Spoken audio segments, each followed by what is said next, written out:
in this class. We're moments away from lights out. 17 points, of course, separating them at the top of the championship. Oke guys, kita mulai ya. Hari ini mungkin kita kecilin. Hari ini kita bikin videonya yang cukup lumayan menarik nih ya. Ini adalah motor bukan MotoGP ini, tapi Junior GP. Oke, di sini si Pedega dengan nomor 9 kita lihat, dan komposisinya lumayan, posisinya 5 nih. Kita mau lihat bagaimana lari dari motornya Honda yang selama ini kita pikir dia lebih bagus di KTM ya. Nah, dengan cara-cara manuvernya luar biasa dari Pedega, kita mau lihat hasilnya cukup menarik nggak untuk di kali ini event yang lagi di Milano Italia kalau nggak salah. Oke, Pedega kita lihat di posisi keempat, dengan sedangkan Uriarte di posisi ke-1 ya. Miliano itu kalau nggak salah di 97 atau 27, saya lupa, nanti kita lihat langsung. Nah, itu tuh salah satu tim yang cukup menarik juga dari tim dari Cina kalau nggak salah, yang masuk di Moto3 tahun depan. Kita mau lihat nih, kebetulan kan Pedega menggunakan motor Honda kan, bukan KTM, jadi kita pengen tahu nih perkembangan motor Honda ini bisa untuk bersaing di papan atas atau enggak. Kalau melihat dari segi motor Uriarte, dia menggunakan KTM cukup menarik dan mendominasi. Tarikan motor KTM memang luar biasa juga ya, karena digunakan atau dipakai juga sama si Uriarte nih teman-teman. Kita berharap sih masih Pedega dengan urutan masih di dalam sebuah rombongan ya, jadi nggak ketinggalan jauh dari teman-teman yang lain. Dari kita melihat perkembangan Pedega seperti apa nih. Kalau ngelihat dari posisi, dia cukup menarik juga untuk di sebelahnya nomor 27 ya. Apakah bisa masih dengan tarikan gas dan terjadi suatu crash? Kita kan nggak tahu siapa namanya ini. Terjadi suatu crash, lumayan sakit juga itu sepertinya crashnya. Masih dalam rombongan, Pedega masih dalam rombongan. Kita lihat ya untuk kondisi motor Honda, apakah masih bisa menarik perhatian atau cukup sakit juga untuk dilihat. Yang pastinya masih dalam rombongan dulu, udah sekitar ini lap pertama masih 15 lap. Sepertinya cukup berat ya.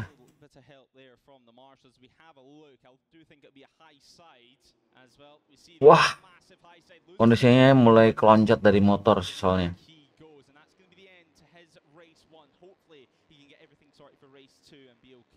Oke, masih 15 lap, kita tunggu untuk perkembangannya seperti apa.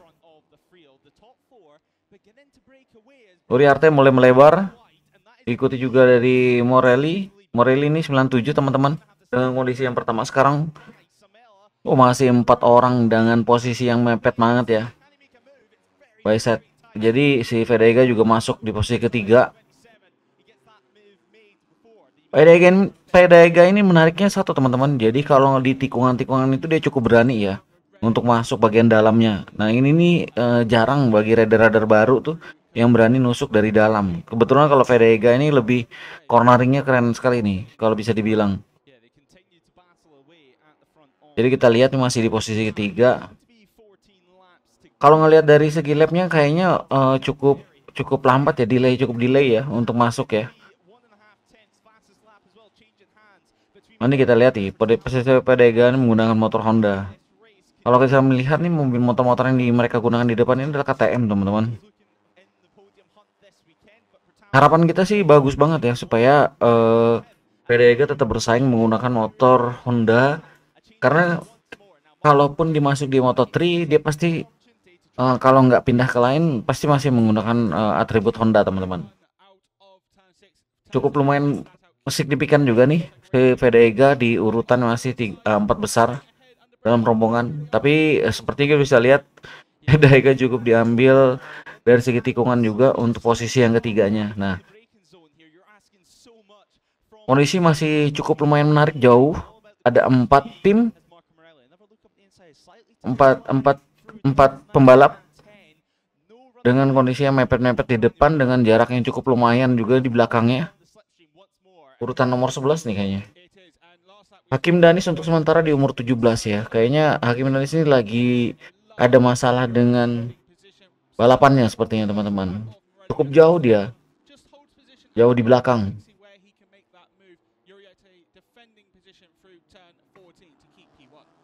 Now, as we're continuing this great fight, Joel Esteban now up into P11, so a great start there for him. He's real well battling away in P7. 32. Great race again. We see a few riders running on the green. Ini bukan si ini, bukan si Ramadita nih. 32 di sini. We're just waiting to see on timing because yes, Casey O'Gorman went down at turn 14. He has rejoined. Oh yes, kita lihat Gonzales tuh di belakang yang Pratama ya. Berarti Gonzales tuh dia menggunakan motor nomor 11 ini warna kuning. Jadi kita lihat nih kondisinya memang benar-benar cukup menarik. Uriarte masih di posisi depan, Ledaega juga berusaha juga untuk menyelip masuk ke kondisi, dan untuk base lapnya dipegang Gonzales yang berada di belakang Vedaega dan motor warna kuning ini teman-teman. Sudah memasuki 13 lap. Kita lihat juga berapa lap yang akan tersisa. MotoGP ini agak sedikit beda dengan Red Bull teman-teman, karena kalau MotoGP ini motornya kan sudah beda masing-masing. Kalau sedang Red Bull itu dia kondisinya memang hampir sama semua. Jadi benar-benar kita lihat tuh tergantung dari mekanik bawa motornya gimana itu.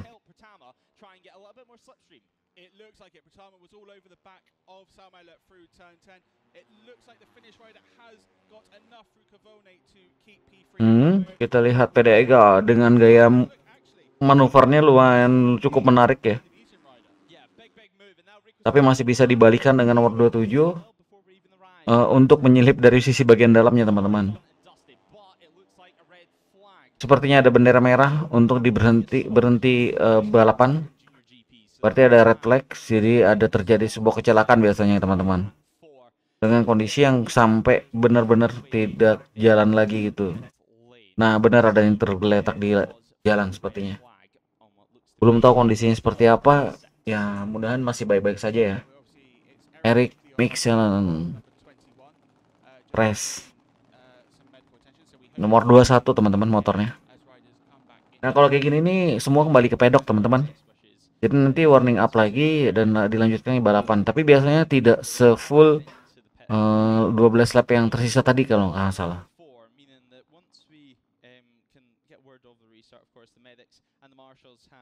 Ini sebenarnya sialannya sudah cukup lumayan apa namanya? Udah cukup lumayan dari jalan, bukan live secara langsung. Dan kebetulan aku juga belum nonton. Jadi kita cuma dipercepat ya teman-teman, karena kondisi crash ini cukup lumayan lama juga sepertinya. Oke, kita kembali ke lab dan ini warning up mereka.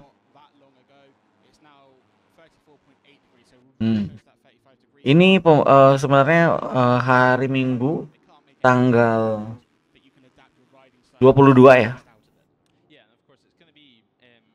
Dan sekarang hari Senin udah masuk tanggal 22, 23, 21 teman-teman. Ini balap race-nya tanggal 21 di Italia. Oke, kita liatin dari warning up ini. Apakah Vedaega bisa menempati posisi 3 besar teman-teman dengan kondisi cuaca 25 derajat dan trek kepanasan treknya 30-an tadi kalau nggak salah. Kita lihat. Sudah memasuki warning up, berarti area udah termasuk bersih ya, udah ya dibersihkan habis tingkat kecelakaan tadi.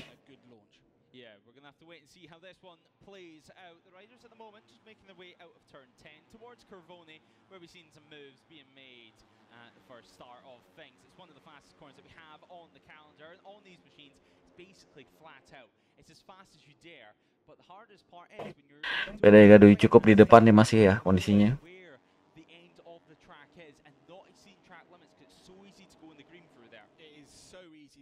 Just a little bit wide, but if you run wide and touch the green on that final lap, you will be forced to drop one position in the result. Obviously, you will get track limits warnings if you're doing it on the first 6 laps in this case. So vital to not go on the green. Well, Brian Uriarte now in the P1 spot. He is ready to rock and roll here in the restart of Junior GP Race 1. Oke, sekarang bentar lagi mau dimulai. Bendera udah merah. Kita tunggu bendera hijaunya.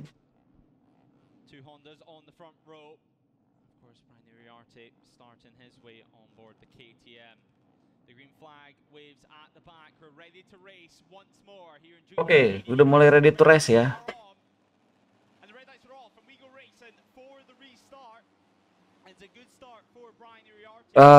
Cukup lumayan signifikan 7 lap yang kita tunggu sekarang. Posisi Pedega di urutan keempat dan dimasukin sama anjir. Kita lihat. Ini lumayan gugup juga teman-teman. Kalau ngeliatinnya karena di depannya Pedega. Walaupun Pedega sebenarnya di urutan 4 tadi. Oke, kita lihat Junior GP-nya di urutan kelima Pedega dengan warna kondisi motornya warna merah teman-teman dengan nomor 9. Yang pertama masih kita tidak bisa pungkiri bahwa Uriarte masih mendominasi teman-teman. Asal kita berharap Pedega masih di dalam sebuah rombongan ya, dengan nggak ketinggalan. Kalau ngelihat dari gaya permainannya, si Pedega coba menusuk dari bagian tikungan karena dia kalau di trek lurus sepertinya cukup berat. Nah sekarang Pedega sudah masuk di tikungan tadi, udah masuk nyelip ke posisi 4 teman-teman. Kalau Uriarte agak berat, coba Pedega coba masuk lagi nih pelan-pelan. Tapi Fernandez ini cukup berani juga teman-teman untuk mengambil bagian sisi dalamnya. Dan Pedega juga berapa kali ini udah cukup dilewatin dari sekitar 5 rider. Apakah bisa untuk mengembalikan keadaan lagi? Karena mungkin posisi yang ini kurang begitu bagus ya teman-teman dari setelah warning up tadi. Karena kalau dari sebelumnya itu lumayan cukup jauh sih dengan di belakangnya. Jadi yang diuntungkan ini sebenarnya seperti kayak Fernandez dengan urutan sekitar ketiga teman-teman, ketiga dia. Dan Pedega, wah Pedega nih keren banget masuknya, dia berani. Dia urutan 5, masih kita berharap rombongan karena cukup lumayan ada jarak juga dari yang di depan. Ini tergantung dari Fernandez nih mainnya, manuvernya seperti apa. Wah, akhirnya 27 sal kalau nggak salah.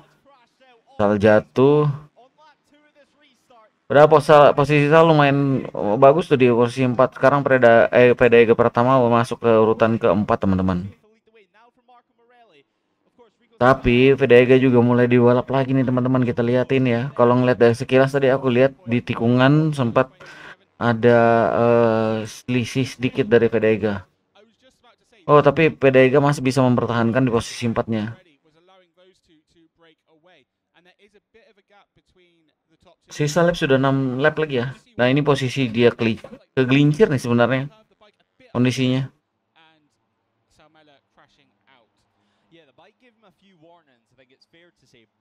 Sorry agak ngantuk soalnya kita mulai recording nih jam 2 kayaknya, jam 2 pagi teman-teman. Oke, kita lihat Pedega mulai memanuver lagi. Cukup lumayan jauh juga ya jarak dari 1, 2, dan 3. Posisi Pedega masih di urutan keempat teman-teman. Kita berharap ya masih mencoba untuk mengikuti rider-rider yang cukup di depan dengan kencang ya nih. Kalau Pedega masuk ke rombongan kedua itu agak berat sih aku rasa. Bakal terjadi intrik untuk ngejar semangat. Kalau ngelihat dari segi Pedega di belakang tadi ada sekitar 3 rider. 1, 2, 3, 4 rider di belakang Pedega dan kemungkinan untuk menyelipnya ada nih besar. Sekarang lagi terjadi battle ya antara nomor 4 dengan 5, 6, 7 kalau nggak salah di belakangnya. Kalau Uriarte 1, 2, 3 nih udah nggak bisa diutak-atik, udah kayaknya berat banget dan punya posisi yang cukup lumayan, gapnya antara sekitar 0,994 detik ya. Bagi kita itu rumus cukup lumayan jauh sih sebenarnya kalau ngelihat dari depannya. Nah Pedega tuh agak berat ditarikan teman-teman. Kalau perhatikan dia hanya bagus di tikungan. Coba lihat di tikungan dia masuk bagus. Nah perlahan untuk di trek lurus Pedega agak kesulitan dengan motornya kayaknya. Ya, kita mengetahui Honda lagi masih beradaptasi juga dan masih perkembangan ya teman-teman. Bukan seperti KTM yang memang mendominasi untuk di race. Kalau di Moto3 itu si KTM itu memang luar biasa teman-teman. Keren ya. Dan sekarang Vega ini lagi diuji bagaimana mental skill dan fisiknya bisa kuat menghadapi rider-rider lain nih. Dan dengan menggunakan menunggang merek Honda ya, mobil lagi motornya.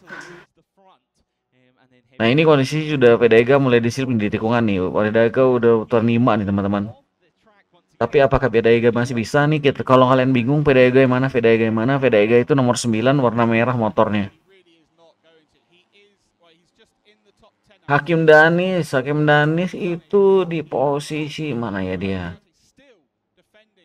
Oh posisi Danis itu posisi 13 sesuai dengan nomornya teman-teman. Udah lumayan sih dari urutan 17 tadi sampai naik juga. Oh Rahmadipa ini nomor 5 ya untuk di motor junior GP ini.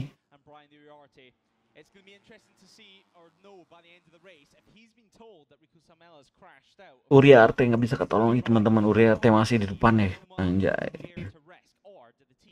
Nah kita berharap Vega bisa ngejar nih, minimal dia 4 besar teman-teman di sini. Udah masuk ke 4 lap terakhir ya. Kita akan lihat map terakhir nih. Lumayan cukup jauh ya dari ini ya. Kita berharap sih jatuh sih sebenarnya. Kira-kira kalau misal kalian nonton gitu ya, nonton MotoGP atau apa, kalau di dalam secara langsung kelihatannya enak banget ya ngelihatnya. Habis itu kalian pernah berpikiran nggak kalau kalian lihat siaran ulang itu ada berbeda dengan siaran langsungnya, anjay? Sepertinya tidak mungkin ya. Kamera kurang pas juga, kita pasin biar bisa masuk ke framing kita. Oke guys, jadi kita lihat ini juga lumayan Uriarte iniin ya, dipantau.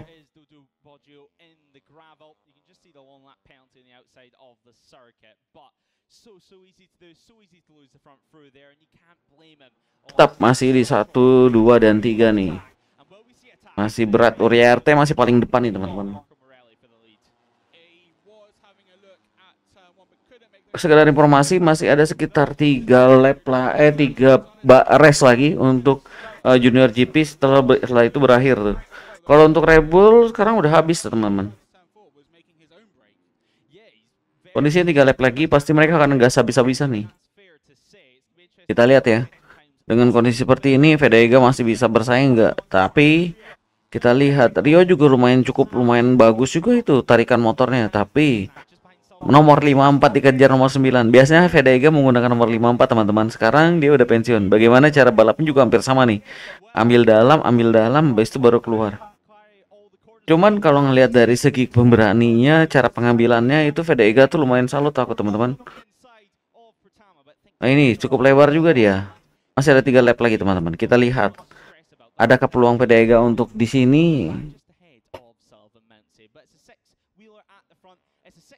Kalau jam-jam segini kalian mungkin masih tidur nggak? Atau udah mau bobo? Atau bobo juga udah nih, anjay. Daya tariknya lumayan menarik juga di sini si Uriarte.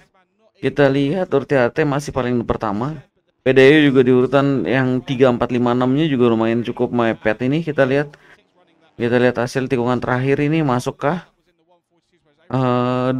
dua apa? Masuk ke lap terakhir.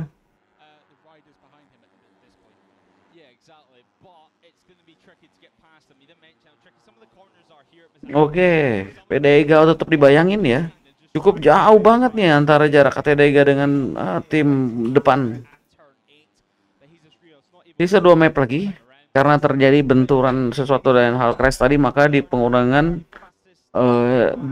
berapa kelas tadi itu kalau nggak salah dari 12 turunnya ke 7. Berarti sekitar 5 apa namanya istilahnya? 5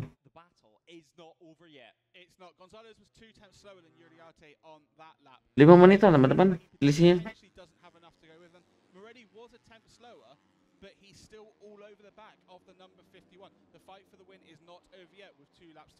Sepertinya Fernandez main aman aja supaya nggak jatuh. Uriarte maka main sama Morelli. Karena Morelli ini bakal turun di Moto3 juga, dan rencana ada tahun depan itu menggunakan CC 500 cc kalau teman-teman, kalau nggak salah.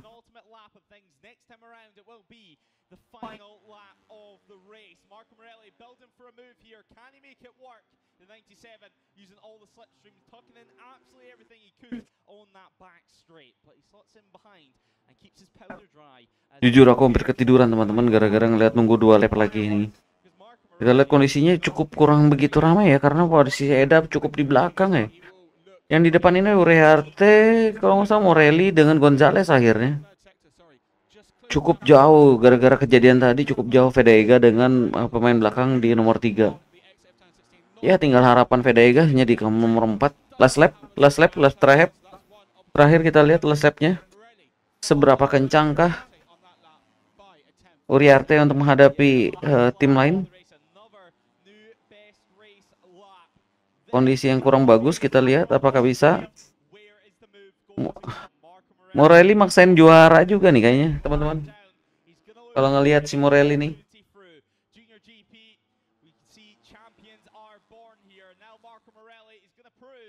Morelli bisa 5-1. Kita bosan juga udah ngelihat Uriarte udah menang moto Junior GP, masa dia mau menang lagi di kelas Junior GP. Rocky Cup sebelumnya tadi ya. Aduh teman-teman, cukup ngantuk juga di jam 2 segini ya nonton moto Junior GP.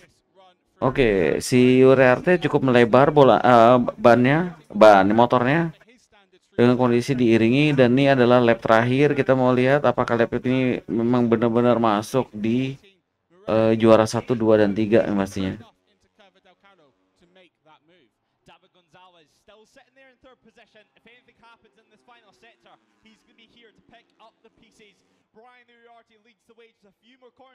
Masuk. Wih, si Gonzales mencoba masuk ya. Oke, kita lihat sudah si Uriarte coba putar kiri putar kanan supaya nggak bisa dia lap teman-teman. Nah ini udah masuk finish terakhir. Sepertinya Uriarte kalah nih teman-teman. Uriarte kedua, Morelli nomor 1, dan Gonzales nomor 3. Setelah itu baru Vedega masuk. Oke guys, untuk balapan kali ini tuh cukup menarik juga. Hanya 7 lap aja. Dan kita berharap ini berlanjut lagi nanti, tapi cukup untuk malam ini ya, karena ngantuk banget nih. Nanti bakal aku upload. Thanks buat kalian udah nonton, thanks for watching. Jadi posisi Vedega sementara di urutan keempat ya. Nanti hari ini tuh ada 2 kali balapan, jadi nanti di balapan berikutnya baru kita cek lagi teman-teman. Oke, thanks buat kalian semua. See you next time. Nanti kita bakal bikin video baru lagi. Untuk sementara juara 1-nya adalah Morelli, juara 2-nya adalah Uriarte, juara 3-nya Gonzales, dan keempat posisi Vedega teman-teman. Thank you teman-teman. Bye bye.